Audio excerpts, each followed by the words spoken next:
જ્યારે હિપનો સાંધો એટલે કે હિપ જોઈન્ટ સુકાઈ ગયો હોય અને એવિયન થયું હોય તેમાં મુખ્યત્વે 2 પ્રકારની સારવાર થતી હોય છે. જ્યારે શરૂઆતના સ્ટેજમાં અમારી પાસે પેશન્ટ આવતા હોય છે તો તેવા કેસમાં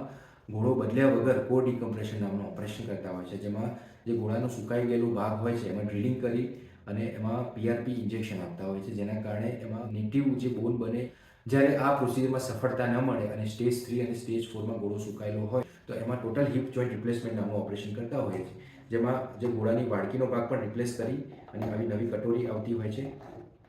અને જે ગોળો સુકાઈ ગયો છે એની જગ્યાએ આવું આર્ટિફિશિયલ બોલ રોપણ કરતા હોઈએ છીએ, જે પકડ છેક સાથળના હાડકાં સુધી રહેતું હોય છે. આ ઓપરેશનની વિશેષતા એ છે કે એમાં પૂરેપૂરું દર્દ જતું રહેતું હોય છે, જે ગોળાની મૂવમેન્ટ જતી રહે છે અને જકડાશ છે પૂરેપૂરું ફ્લેક્સિબલ જોઈન્ટ બનતો હોય છે અને ઓપરેશનના બીજા 3 દિવસથી પૂરેપૂરું વજન મૂકીને ચાલતા કરી શકતા હોઈએ છીએ. અને આ ઓપરેશનનો સફળતાનો દર ખૂબ જ ઊંચો છે.